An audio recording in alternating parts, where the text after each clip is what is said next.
Welcome back to Beena's learning class. ഇന്ന് നമ്മൾ 7ാം ക്ലാസ്സിലെ മാത്സിൻ്റെ ചാപ്റ്റർ 5 ദശാംശ രീതികൾ അല്ലെങ്കിൽ ഡെസിമൽ മെത്തേഡാണ്. അതിൻ്റെ 3 പാർട്ട് ഞാൻ ഓൾറെഡി ഇട്ടിട്ടുണ്ടോ നിങ്ങളെ. അപ്പം കമൻറ്റ് ബോക്സിൽ ചില ലിങ്കുകൾ അവർക്ക് കിട്ടുന്നില്ല എന്ന് പറഞ്ഞു. അപ്പം ആ ചാപ്റ്ററിൻ്റെ എല്ലാ കണക്കുകളും ഈ ലിങ്കിനകത്തിൽ ഇട്ടിട്ടുണ്ട് കേട്ടോ. ഇതിനകത്തിൽ ഫുൾ നോട്ടുകളും. അപ്പം നിങ്ങൾക്ക് ഹോംവർക്കൊക്കെ ചെയ്യാനുണ്ടെങ്കിൽ ഇതിനകത്തിൽ അതിൻ്റെ മലയാളവും ഇംഗ്ലീഷും എഴുതിയിട്ടിട്ടുണ്ട് കേട്ടോ. അപ്പം ഞാൻ കാണിക്കാം, നിങ്ങളതങ്ങ് എഴുതിയെടുക്കണം കേട്ടോ. ഫസ്റ്റ് പേജ്, അതായത് 0 വന്നു കഴിഞ്ഞാൽ എത്ര ഡിജിറ്റ് മാറ്റിയാണ് പോയിന്റ് ഇടുന്നതെന്നൊക്കെ. ഇനി അത് പറയണ്ടല്ലോ, നോക്കിക്കേ. 2 0 ആണെങ്കിൽ 2 സ്ഥാനം മാറ്റി കുത്തിയിടണം. 1 0 ആണെങ്കിൽ 1 സ്ഥാനം ലെഫ്റ്റിലോട്ടാണേ മാറ്റി കുത്തിയിടണം കേട്ടോ. അപ്പം അതാണ് ഫസ്റ്റ് പേജിൽ പറഞ്ഞിരിക്കുന്നത്. ഓക്കെ, അതുകൊണ്ട് അതിനെക്കുറിച്ച് കുറേ ഹോംവർക്കുകൾ നമ്മുടെ ഒന്നാമത്തെ ലിങ്കിനകത്തിൽ തന്നെ അറിയാൻ വയ്യാത്തവർ മ്യൂട്ട് ചെയ്തിട്ടിട്ട് ഇതെല്ലാം നോക്കണം കേട്ടോ. എല്ലാം നല്ല രീതിയിൽ തന്നെ ഞാൻ ഒന്നാമത്തെ പാർട്ടിയിൽ ഇട്ടിട്ടുണ്ട്. അപ്പം എഴുതിയെടുക്കാത്തവർക്കും ഒന്നും മനസ്സിലാവാത്തവർക്കും ഇത് എഴുതിയെടുത്തിട്ട് നോക്കിയാൽ മതി. നോക്കുമ്പോൾ തന്നെ മനസ്സിലാവും. അതായത് 3 0 ആണെങ്കിൽ 3 സ്ഥാനം ലെഫ്റ്റിലോട്ട് മാറ്റിയാണ് കുത്തിയിടേണ്ടത്, അത്രയേ ഉള്ളൂ. ഇപ്പോൾ 2 0 ആണ് തരുന്നെങ്കിൽ 2 സ്ഥാനം ലെഫ്റ്റിലോട്ട് മാറ്റി കുത്തിയിടുക. അപ്പോൾ അതൊക്കെയാണ് ആദ്യമേ നമ്മൾ പഠിച്ചത്. പിന്നെ പിരിച്ചെഴുതുക അല്ലെങ്കിൽ പ്ലേസ് വാല്യൂ എഴുതുക എന്നുള്ളത് കണ്ടോ. 1 0 ഉണ്ട്, 1 സ്ഥാനം ലെഫ്റ്റിലോട്ട് മാറ്റി പോയിന്റ് കഴിഞ്ഞ് വരുന്നത് എങ്ങനെയാണെന്നൊക്കെ നമ്മൾ നല്ല രീതിയിൽ പഠിച്ചതാണ് കേട്ടോ. ഇതൊക്കെ കണ്ടോ നിങ്ങൾ. ഇതൊക്കെ എവിടാണോ നിങ്ങൾക്ക് അറിയാൻ വയ്യാത്തത് അവിടെ പൂസ് ചെയ്തിട്ടിട്ട് നല്ലപോലെ നോക്കി എഴുതിയെടുക്കണം കേട്ടോ. അതെ, ഇതും പട്ടിക പൂർത്തീകരിക്കാനാണ്. ഹോംവർക്കായിട്ട് തന്നവർക്ക് ഇതൊക്കെ നോക്കിയാൽ മതി, മനസ്സിലാവും. കണ്ടോ, ഹോംവർക്കായിട്ട് തുടങ്ങിയവർക്ക് അങ്ങനെ എഴുതിയാൽ മതി. അതുപോലെ മറിച്ചൊരു ചോദ്യം ഭിന്നസംഖ്യാ രൂപത്തിലുള്ളതാണ്. Decimals to fractions. കണ്ടോ, ഡെസിമലിനെ ഫ്രാക്ഷൻ ആക്കുന്ന എങ്ങനെ, അതുകൊണ്ട് എല്ലാം മലയാളത്തിൽ എഴുതിയിട്ടുണ്ട്. അഥവാ ഏതെങ്കിലും അറിയാൻ വയ്യാത്തതുണ്ടെങ്കിൽ ഞാൻ പറഞ്ഞല്ലോ, നിങ്ങളെ നിർത്തി നിങ്ങൾ പലരും പല രീതിയിലുള്ള, ചിലവർക്ക് ചില കണക്കുകൾ എളുപ്പം അങ്ങ് മനസ്സിലാവും അല്ലേ, ചിലവർക്ക് ഇച്ചിരി താമസം കാണും. അതുകൊണ്ട് നോക്കണേ. കാരണം ഞാൻ ഇതെല്ലാം ലിങ്ക് ഇട്ടതാണ്. പേജ് നമ്പർ 71 കണ്ടോ, ഇതൊക്കെ എഴുതണേ. മടങ്ങുകൾ എന്നുള്ളത് കണ്ടോ എല്ലാം എഴുതിയിട്ടിട്ടുണ്ട്. ഇത് ഓൾറെഡി ലിങ്ക് ഇട്ടതാവും നിങ്ങളെ. അപ്പം ചില കമൻറ്റ് ബോക്സിൽ ഞാൻ കണ്ടായിരുന്നു അവർക്ക് ഡൗട്ട്. അപ്പോൾ അതൊക്കെ ഇത് കാണുമ്പോൾ നിങ്ങൾക്ക് മാറണം. കണ്ടോ, ക്വസ്റ്റ്യൻ ആൻസറൊക്കെ നോക്കണേ. പല രീതിയിലും ചെയ്തിട്ടുണ്ട്. നിങ്ങൾക്ക് ഏത് രീതിയിലാണോ എളുപ്പം ആ രീതിയിൽ വേണം എഴുതാൻ കേട്ടോ. ഞാൻ ഒരുപാട് മെത്തേഡുകൾ എഴുതിയിട്ടുണ്ട്. പെൻറ്റഗണ്ണാണ്. സമഭുജത്തിൻ്റെ ചുറ്റളവ് എപ്പോഴും എത്ര ആണെന്നൊക്കെ അറിയണേ കേട്ടോ. പെൻറ്റഗണ്ണ് കേട്ടോ. സൈഡ് 5 സൈഡാണ്. 5 സൈഡ് അതൊക്കെ അറിയാമല്ലോ. ഓക്കെ, അത് കൂട്ടണം. അതും ചെയ്തിട്ട് ഹോംവർക്ക് അതൊക്കെ കേട്ടോ. ഒരു കുട്ടിക്ക് ഷർട്ട് തയ്ക്കാൻ എത്ര 1 പോയിന്റ് കണ്ടോ. ക്വസ്റ്റ്യൻ ഞാൻ വായിക്കുന്നില്ല, കാരണം അതിൻ്റെ മലയാളം ഇംഗ്ലീഷും എല്ലാം ഓൾറെഡി നമ്മൾ കുറേ വായിച്ചതാണ്. ഇതുവരെയും ചെയ്യാത്തവർക്ക് വേണ്ടിയാണ് ഞാനിപ്പോൾ ഇതൊന്നും കൂടി ഇടുന്നത് കേട്ടോ. ഓക്കെ, ഞാനിത് ഷോർട്ട് വീഡിയോ ഇടാമെന്ന് വിചാരിച്ചാൽ നിങ്ങൾ കേട്ടോ. അപ്പം നിങ്ങൾക്ക് അതിലും കൂടുതൽ ഇങ്ങനെ ഇത് ഉപകാരപ്പെടുമെന്ന് വിചാരിച്ചാണ് ഞാൻ ഇങ്ങനെ ഇട്ടത്. ചോദ്യം കണ്ടോ, ചോദ്യം ഉത്തരവുണ്ട്.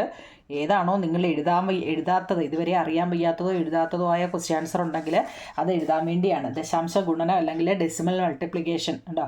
ഇതൊക്കെ ഇപ്പോഴും ഡൗട്ടുള്ളവർ കാണും. അപ്പോൾ അതിൻ്റെ മലയാളവും ഇംഗ്ലീഷും ഉണ്ട്, വായിച്ചിട്ട്. ഇനി അറിയാൻ വയ്യാത്തവരുണ്ടെങ്കിൽ ആ കമൻറ്റ് ബോക്സിൽ പറയൂ. നിങ്ങൾ ഏതെങ്കിലും കണക്കുകളിൽ എന്തെങ്കിലും ഡൗട്ട് ഉണ്ടെങ്കിൽ നിങ്ങൾ ആ കമൻറ്റ് ബോക്സിൽ പറയട്ടോ. ഞാൻ സമയമുള്ളപ്പോൾ നിങ്ങൾക്ക് എടുത്തു തരാം. ഇത് എക്സസൈസ് പേജ് നമ്പർ 74 എക്സസൈസ് ക്വസ്റ്റ്യനാണ്.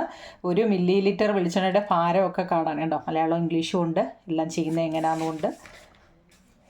1 ലിറ്റർ പെട്രോളിൻ്റെ വില, പെട്രോളിൻ്റെ ക്വസ്റ്റ്യൻ കണ്ടോ, അതും എഴുതിയിട്ടിട്ടുണ്ട് കണ്ടോ. ആൻസർ ഉൾപ്പെടെ ഞാനിങ്ങനെ കാണിക്കുന്നത് നിങ്ങൾക്ക് ചിലപ്പോൾ ഇതൊക്കെ എളുപ്പം അറിയാവുന്ന കണക്കാണെങ്കിൽ നിങ്ങളത് സ്കിപ്പ് ചെയ്ത് വിട്ടേരെ. ഗുണനക്രിയകൾ ഗുണിക്കുന്നത് എങ്ങനെയാണെന്ന് ഇതൊക്കെ നമ്മൾ പഠിച്ചതല്ലേ. ആദ്യം 1 പോയി കണ്ടു, പിന്നെ അടുത്തതിനെ പോയി കണ്ട്, ഇതൊക്കെ നമ്മൾ ചെയ്തതാണ് ഉണ്ട്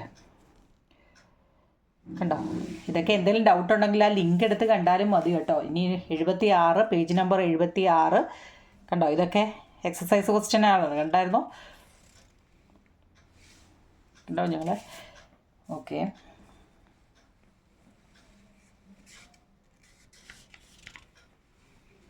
ഏതെങ്കിലും ഡൗട്ട് ഉണ്ടെങ്കിൽ അവിടെ കൊണ്ടുവന്ന് നിർത്തിയിട്ടിട്ട് നിങ്ങളതൊന്നും കൂടി നോക്കുക എന്നുള്ളത് നിങ്ങളുടെ ജോലി കേട്ടോ.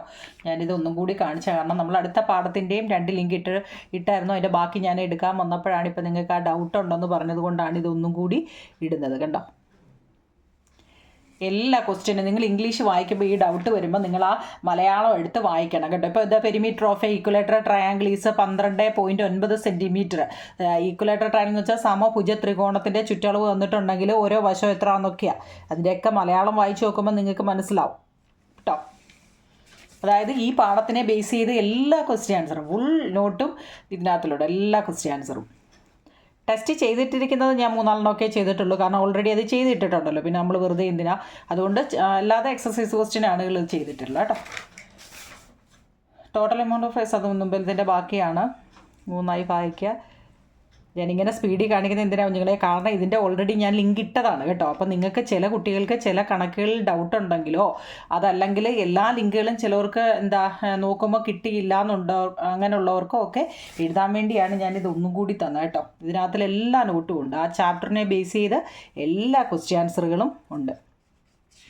ഇതെന്ന് വെച്ച് കഴിഞ്ഞാൽ 2/5 ആണ്. ഒരിക്കലും നമ്മൾ ദശാംശത്തിലോട്ട് മാറ്റാൻ നേരവേ ദശാംശത്തിനെ നമ്മളെന്താ ഫ്രാക്ഷനിലോട്ട് മാറ്റുക. ഫ്രാക്ഷനിലോട്ട് മാറ്റുക എന്ന് വെച്ച് കഴിഞ്ഞാൽ ഒന്നുകിൽ താഴെ 10, 100, 1000, 10,000 ഒക്കെ വരണം, എങ്കിലേ എന്നെ ചെയ്യാൻ പറ്റത്തുള്ളൂ കേട്ടോ. അതൊക്കെ നമ്മൾ ആ ലിങ്കിൽ പറഞ്ഞതാണ്. ഞാൻ എവിടെയാണോ നിങ്ങൾക്ക് ആ ഡൗട്ട് വരുന്നത് നിങ്ങൾ ആ ലിങ്ക് എടുത്ത് കാണാം കേട്ടോ. ഇതൊക്കെ കണ്ടോ, പേജ് നമ്പർ 80 3 ലിറ്റർ പാൽ ഒരേ അളവിൽ കുപ്പികൾ എങ്ങനെ വീതിച്ചു കൊടുക്കുമെന്നൊക്കെ എല്ലാത്തിൻ്റെ ആൻസർ ഉണ്ട് കുഞ്ഞുങ്ങളെ. A rope 17 metre long is cut into 25 equal piece, അത് എഴുതിയിട്ടുണ്ട്. ഇനി 19 കിലോ അരി 20 പേർക്ക് ഒരേപോലെ വീതിച്ചു ഒരാൾക്ക് എത്ര കിലോഗ്രാം വീതം കിട്ടുമെന്ന് കണ്ടോ. മലയാളവും ഇംഗ്ലീഷും ഉള്ളതുകൊണ്ട് നിങ്ങൾക്കത് എളുപ്പം വായിച്ചും മനസ്സിലാക്കാൻ പറ്റും. അതെ, ഹാഫ് വന്നാൽ 0.5, 1/4 വന്നാൽ 0.25, 3/4 വന്നാൽ 0.75 ആണെന്ന് ഓർത്തോണം. പിന്നെ a ribbon 14.5 centimetre long is cut into 2 equal piece, അതിൻ്റെയും അതായത് ഒരു റിബണിൻ്റെ ആൻസറും കൊടുത്തിട്ടുണ്ട്. What is the length of a side of a square of perimeter 20.5 മീറ്ററിൻ്റെ. The price of 6 pennies 40.50 rupees അല്ലേ, 50 പൈസ. ഓക്കെ, അതിൻ്റെയും ചെയ്തിട്ടുണ്ട്. 6.75. Page number 82. A vessel contains, last ആണ് അല്ലേ. എ വെസൽ കണ്ടെയ്ൻസ്, ഒരു പാത്രത്തിലെ വെളിച്ചെണ്ണയുടെ അളവിനെ കുറിച്ചൊക്കെ ഉള്ളത് കണ്ടോ. മലയാളവും ഇംഗ്ലീഷും ഉണ്ട്. അതിൻ്റെ ആൻസർ 9 കുപ്പികൾ കണ്ടോ. ആൻസർ നല്ലപോലെ അറിയണോ നിങ്ങൾ. ഏത് വേർഡ് പ്രോബ്ലം തന്നാലും, അതായത് ഇതുപോലുള്ള വലിയ കണക്കുകൾ തന്നു കഴിയുമ്പോൾ നിങ്ങൾ അതിൻ്റെ സ്റ്റെപ്പ് എഴുതി തന്നെ കണക്ക് ചെയ്യണം കേട്ടോ. അല്ലാതെ എളുപ്പം ജോലി ഒതുക്കരുത്, സ്റ്റെപ്പ് എഴുതി വേണം കണക്ക് ചെയ്യാൻ. 17.5 മീറ്റർ നീളമുള്ളൊരു കമ്പി 2.5 മീറ്റർ നീളമുള്ള കഷ്ണങ്ങളാക്കിയ എത്ര കഷ്ണങ്ങളുണ്ടെന്നുള്ളതൊക്കെ നമ്മൾ ചെയ്ത് എല്ലാം മലയാളത്തിൽ തന്നെ എഴുതി അതിൻ്റെ എളുപ്പം നിങ്ങൾക്ക് ചെയ്യാൻ എളുപ്പ മെത്തേഡിലാണ് എല്ലാം ചെയ്തിട്ടേക്കുന്നത് കേട്ടോ. എല്ലാം എളുപ്പ മെത്തേഡിൽ തന്നെ ഇതുകൊണ്ട് നിങ്ങൾക്ക് എളുപ്പം മനസ്സിലാവും. അപ്പോൾ ലാസ്റ്റ് കണക്കാണ് ആ ചാപ്റ്ററിൻ്റെ ദശാംശത്തിൻ്റെ ഏറ്റവും ലാസ്റ്റ് കണക്ക് 6.5 കിലോഗ്രാം മുളക് പൊടി 0.25 kg വീതം പാക്കറ്റുകളിലാക്കിയാൽ എത്ര പാക്കറ്റ് ഉണ്ടാകുമെന്നുണ്ട്. അതിൻ്റെ വരെ ലാസ്റ്റ് ഉത്തരം 26 പാക്കറ്റ്. അങ്ങനെ ആ ചാപ്റ്റർ ക്ലോസ് ചെയ്തു. ഈ ചാപ്റ്ററിൻ്റെ കുറിച്ച് എല്ലാ ക്വസ്റ്റ്യൻ ആൻസറും തന്നിട്ടുണ്ടോ. നിങ്ങൾ എന്തെങ്കിലും ഡൗട്ട് ഉണ്ടെങ്കിൽ നിങ്ങൾ ആ കമൻറ്റ് ബോക്സിൽ പറയണം കേട്ടോ. അത് കഴിഞ്ഞിട്ട് നമ്മൾ റേഷ്യോയുടെ 2 പാർട്ട് ഇട്ടിട്ടുണ്ട്. ഇന്ന് ഞാൻ അതിൻ്റെ ബാക്കി നോട്ട് നിങ്ങൾക്ക് തയ്യാറാക്കുകയാണ്. ഇന്ന് തന്നെ സമയമുണ്ടെങ്കിൽ ഇടാം കേട്ടോ. Okay, thank you.